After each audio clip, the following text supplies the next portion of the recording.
Hello everyone, welcome back again. Let us start the summary video of chapter number 5, data handling. Dear children, all of you know about data handling as you have learned this chapter previous year. This year we have added little more concept in this chapter. Let us start the chapter with mind map. In this chapter already we have learned pictogram, then bar graph.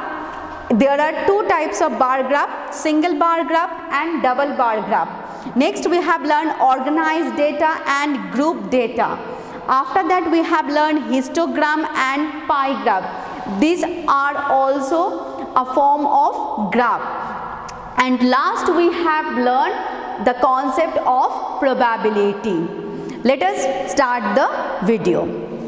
Let us start from the first topic, pictograph. Pictograph means pictorial representations of data using symbols. Here we have one example, month and number of cars sold out in a particular month. So January month 300 cars sold out, February month 250, March 200. Using this given data, we are going to draw a pictograph. So here is our pictograph of the given data. January month we can see 3 car pictures are there, where 1 car picture is equal to 100 cars. So here 3 cars means each carrying 100 cars. So 100 plus 100, 200 plus 100 is equal to 300. Similarly, February month 100 first, then add one more 100, so 200. After that we can see here half car picture is there, because here we have taken the data 250. So if 1 car picture is equal to 100 cars, that means half car picture is equal to 50 cars. That means February month representing 250 cars sold out. Similarly, March 200. By using this concept, we can say in the April month from the pictograph only 1 car whole picture is there, that means 100, and 1 half picture is there, that means 50. So 150 cars sold out in the April month. Come to the next topic, bar graph. What is that bar graph?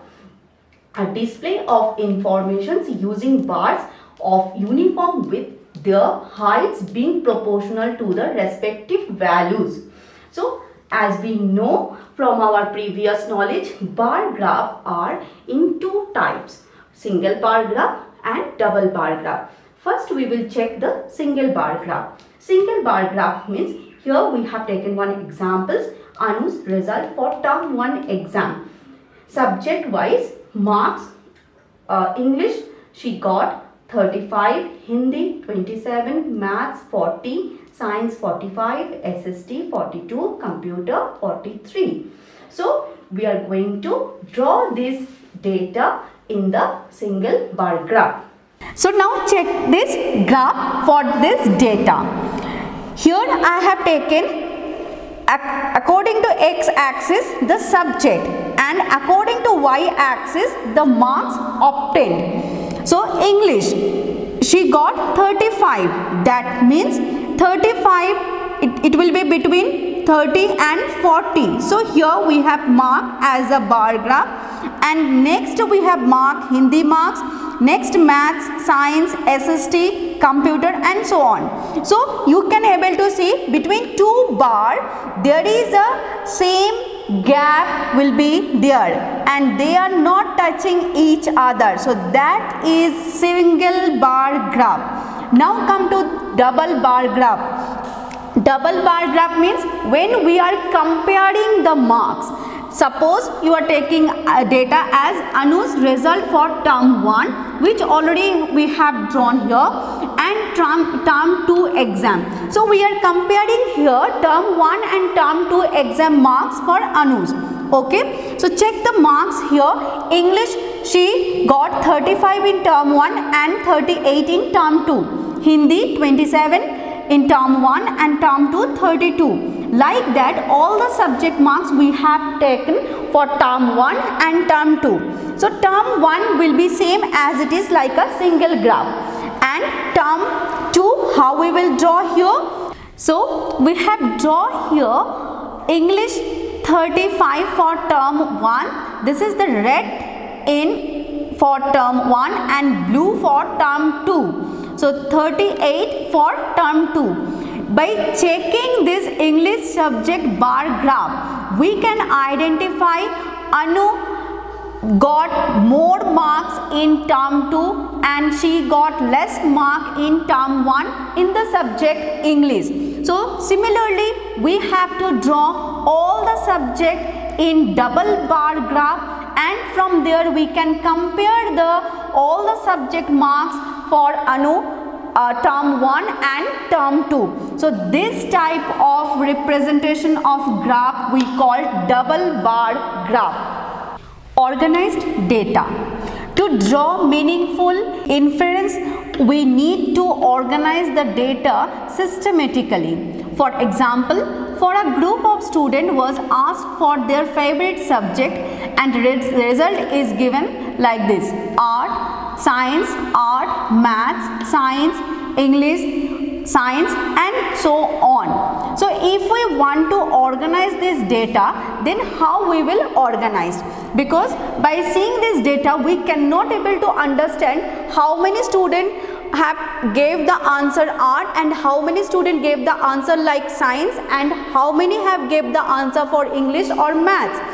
To organize the data, what we will do? First we will prepare a table like this: subject, tally marks and number of students. So tally mark already you have learned, just revise the concept: subject, art, English, maths and science. So here you can see with red ink art marked here. So here 4 art is there, that means 4 students have replied as their favorite subject art. So number of students 4, and because it is 4, so we have drawn 4 line, 4 parallel line. Next come to English. English also it's marked with maroon color, it's marked with brown ink. You can understand English 1, 2, 3, 4. So similar to art. Now come to maths. Maths marked with blue ink. Maths 1, 2, 3, 4, 5, 6. So totally you can see 6 students replied maths as their favorite subject. How we will draw the tally mark here? 4 parallel line we have to draw. After that 5th line is not going to parallel. 5th line will be over the 4th lines. This is our 5th line, and 6th again we have to start one more. So that is the tally mark representations. Similarly we can represent science as we got answer from 5 students. So this is the organized data. To remember the answer properly, we can organize the data. Now check the number of students 4, 4, 6, 5. That's called frequency. So frequency gives the number of times that a particular entry occurs. The table is known as frequency distribution table as it shows the number of times an entry occurs. So this type of table we call frequency distribution table, and this value we call frequency of this table. Next is group data. So consider the following marks out of 50 obtained in the maths by 50 students of class 8. Their marks like that: 21, 10, 30, 22, 33, 5, 37, 12, 25, 42, like that. So if we want to remember all these marks, it's very impossible to remember. That's why we have to arrange it in organized data. But if you go to arrange like organized data, that also not too much easy, because we have to take the marks like how many students got 10 marks, How many students got 20 marks? Means each 50 numbers we have to count it. So the list will be very long. So what is the easy process here to group the data? The easy process is take the interval, take the class interval like 0 to 10, 10 to 20, 20 to 30, 30 to 40, 40 to 50 and 50 to 60. So if we take like that, then who got the marks from 0 to 10? Here written 10, but we will consider as 9. So 0 to 9, who got the marks? They will be in this interval, in this row. Who got the marks from 10? 10 we have written here, but we will consider in the next interval. So who got marks from 10 to 20? That means here we will consider as 19. They will be here. So after counting all this, we got that from 0 to 10 only one person is there, that is got 5 marks.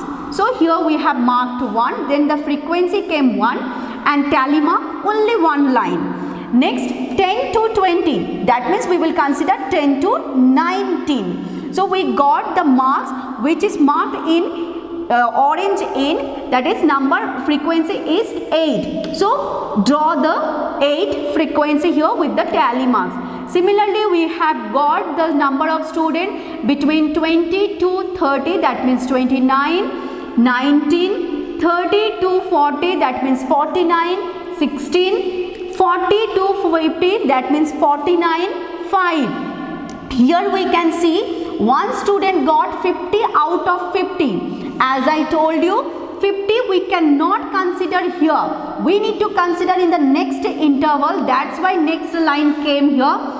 50 to 60. As we know, more than 50 no one can get. But to consider the marks 50, we have to make this interval. And in this interval, only one student is there who got 50 out of 50. Now, one more information here.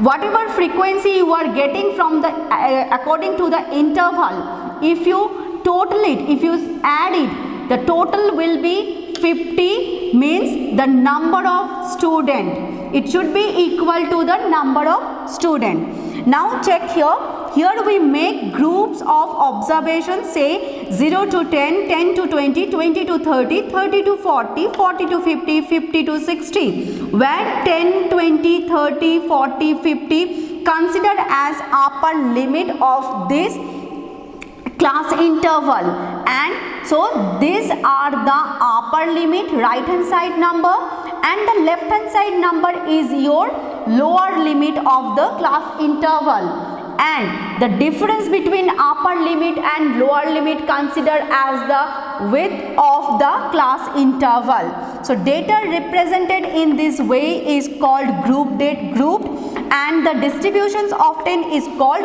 grouped frequency distribution.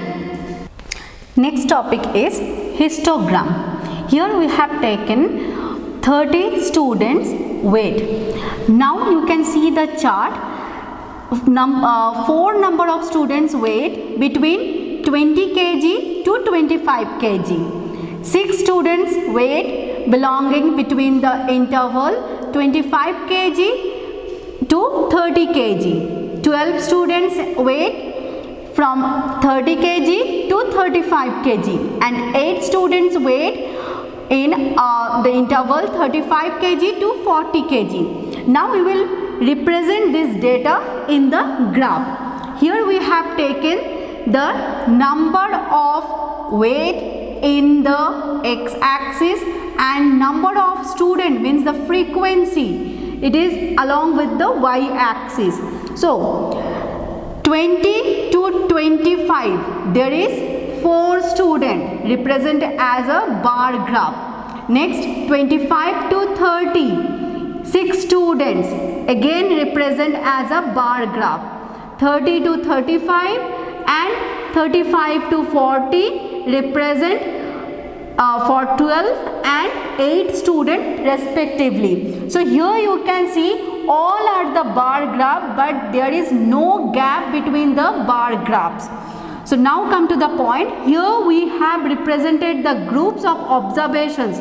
That observations like class interval means 20 to 25, 25 to 30, 30 to 35, 35 to 40. This is our class interval which we have represented on the horizontal axis, and the number of students shows the frequency of the class interval which we have represented in the vertical axis. There is no gap between the class intervals. As I told you, in the bar graphs there is no gap, which is the class interval. So this type of graphical representation of data is called histogram. Our next topic is pie graph, which is also known as circle graph. So a pie graph is used to compare parts of a whole. Example, a survey done in the class on the topic, what is your favorite subject among math, science and English? The result is given below in the table. So subjects are maths, science, English. Number of students 40. So out of 40, 16 students voted maths as the favorite subject. 20 students voted science as the favorite subject, and 4 students given vote to the subject English. To draw the pie graph, first we have to calculate fraction, then we have to calculate central angle using the fraction. So let us start calculating fraction. As we know, out of 40, 16 have given vote to the subject maths. That means the fraction of the given data is 16 by 40. By cancelling the data, we can get 2 by 5. Similarly, for science, half, English 1 by 10. Now, to calculate the central angle, we have to multiply with 360 degree. As we know, circle contains the angle 360 degree. So after multiplying with 2 by 5 into 360 degree, we will get 144. For mathematics, for science, same way we will get 180. English, same way we will get 36 degree. Now let us draw the pie graph. First we have to draw one circle, then start from the subject science. As we know, 180 degree is a straight line. So make the half circle. One half is the science 180 degree, and in the another half circle we will make 144 degree for the mathematics, and rest of the part we will represent as a English subject, which is 36 degree. So this is our pie graph for the given data. The last topic of the chapter is probability. What do you mean by the term probability? Probability means possibility or chances. Example, before start a cricket match, captains of both the teams go out to toss a coin to decide which team will bat first, where no one can control the result. Here, which experiment we are doing, that experiment called random experiment, and the results, which one we are getting from the experiment, means here the experiment is the tossing coin, and by tossing coin we will get result as head or tail. So the result head or tail are two outcomes of the experiment. Now, to getting head or tail is a 50-50 chances. Any team can get head, any team can get tail, right? So the probability of the experiment A, that means A is getting head. So probability of getting head equal to 50%, in fraction half. Similarly, probability of B, which is probability of getting tail, also 50%, in fraction half. So the formula of probability PE, that means probability of the random experiment E, is equal to number of favorable outcomes by total number of outcomes. So here we saw the total number of outcomes either head or tail. So the total number of outcomes are 2. Here it is in denominator part, and any one of the total number of outcomes can be favorable. If it is head, then head will be favorable. If it is tail, then tail will be favorable. So numerator part 1. So from here we can derive the formula number of favorable outcomes by total number of outcomes. Dear students, related to probability, other term already we have explained in our online class. Dear students, practice all the sums related to the topics. Till then, take care and keep learning.